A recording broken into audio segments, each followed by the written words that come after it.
A Journey to the Center of the Earth, by Jules Verne, Chapter 32, Wonders of the Deep.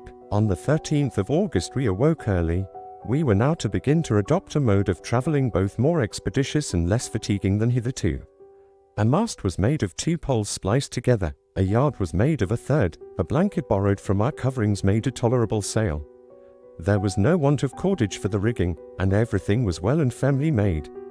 The provisions, the baggage, the instruments, the guns, and a good quantity of fresh water from the rocks around, all found the proper places on board, and at 6 the professor gave the signal to embark.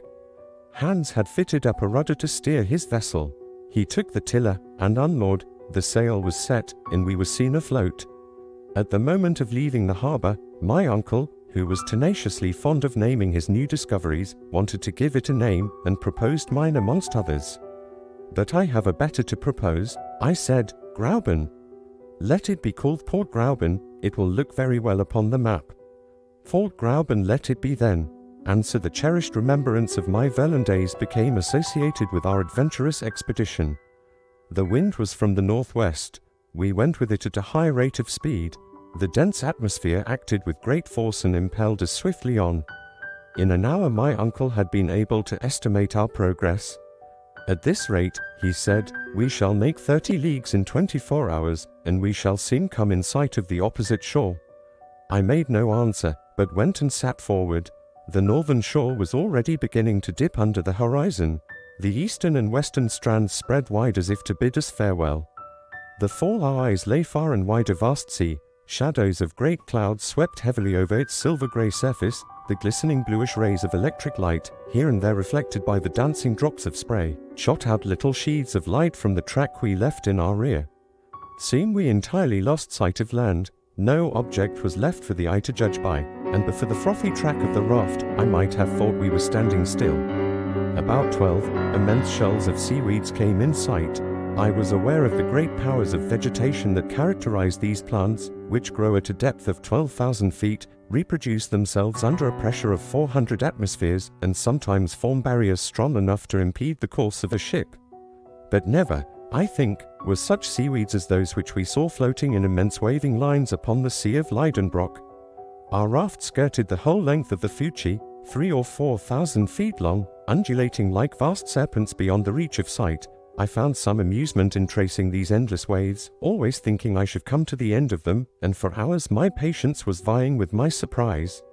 What natural force could have produced such plants, and what must have been the appearance of the earth in the first stages of its formation, when, under the action of heat and moisture, the vegetable kingdom alone was developing on its surface? Evening came, and, as on the previous day, I perceived no change in the luminous condition of the air. It was a constant condition, the permanency of which might be relied upon. After supper I laid myself down at the foot of the mast, and fell asleep in the midst of fantastic reveries. Hans, keeping fast by the helm, let the raft run on, which, after all, needed no steering, the wind blowing directly aft. Since our departure from Port Grauben, Professor Lidenbrock had entrusted the log to my care. I was to register every observation, make entries of interesting phenomena, the direction of the wind, the rate of sailing, the way we made, in a word, every particular of our singular voyage. I shall therefore reproduce here these daily notes, written, so to speak, as the course of events directed, in order to furnish an exact narrative of our passage. Friday, August 14th. Wind steady, NW. The raft makes rapid way in a direct line. Coast 30 leagues to leeward. Nothing in sight before us. Intensity of light the same. Weather fine, that is to say, that the clouds are flying high, alight, and bathed in a white atmosphere resembling silver in a state of fusion. Therm. 89 Dag. Far. At noon Hans prepared a hook at the end of a line. He baited it with a small piece of meat and flung it into the sea. For 2 hours nothing was caught. Are these waters, then, bare of inhabitants? No. There's a pull at the line. Hans draws it in and brings out a struggling fish. A sturgeon, I cried, a small sturgeon. The professor eyes the creature attentively, and his opinion differs from mine. The head of this fish was flat, but rounded in front, and the anterior part of its body was plated with bony, angular scales. It had no teeth, its pectoral fins were large, and of tail there was none. The animal belonged to the same order as the sturgeon, but differed from that fish in many essential particulars. After a short examination, my uncle pronounced his opinion. This fish belongs to an extinct family, of which only fossil traces are found in the Devonian formations.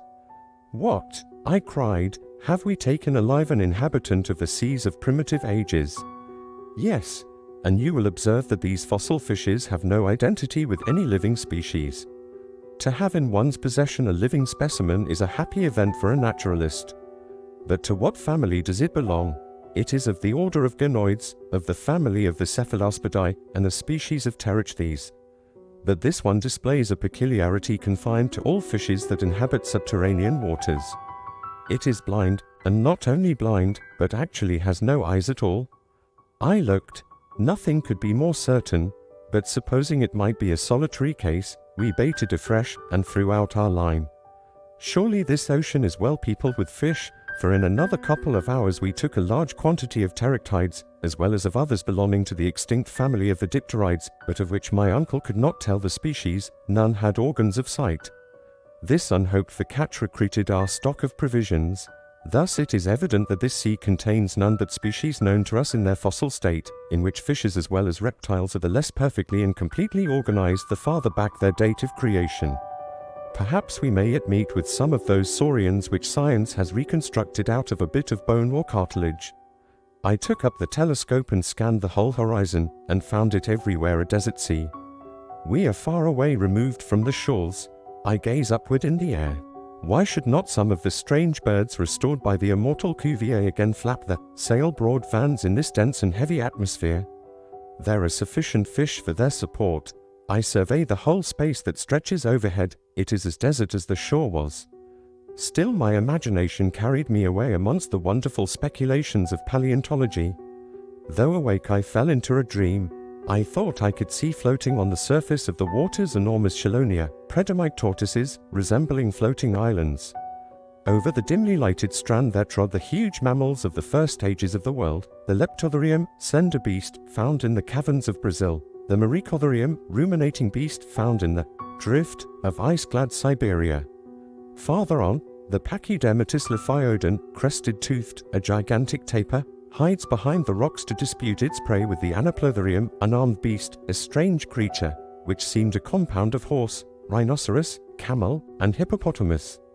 The colossal mastodon, nipple-toothed, twists and untwists his trunk, and brays and pounds with his huge tusks the fragments of rock that cover the shore, whilst the Megatherium, huge beast, buttressed upon his enormous hinder paws, grubs in the soil, awaking the sonorous echoes of the granite rocks with his tremendous roarings.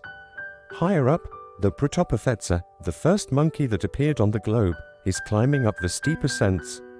Higher yet, the pterodactyl, wing-fingered, darts in irregular zigzags to and fro in the heavy air. In the uppermost regions of the air immense birds, more powerful than the cassowary, and larger than the ostrich, spread their vast breadth of wings and strike with their heads the granite vault that bounds the sky.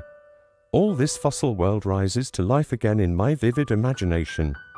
I return to the scriptural periods or ages of the world, conventionally called days, long before the appearance of man, when the unfinished world was as yet unfitted for his support. Then my dream backed even farther still into the ages before the creation of living beings.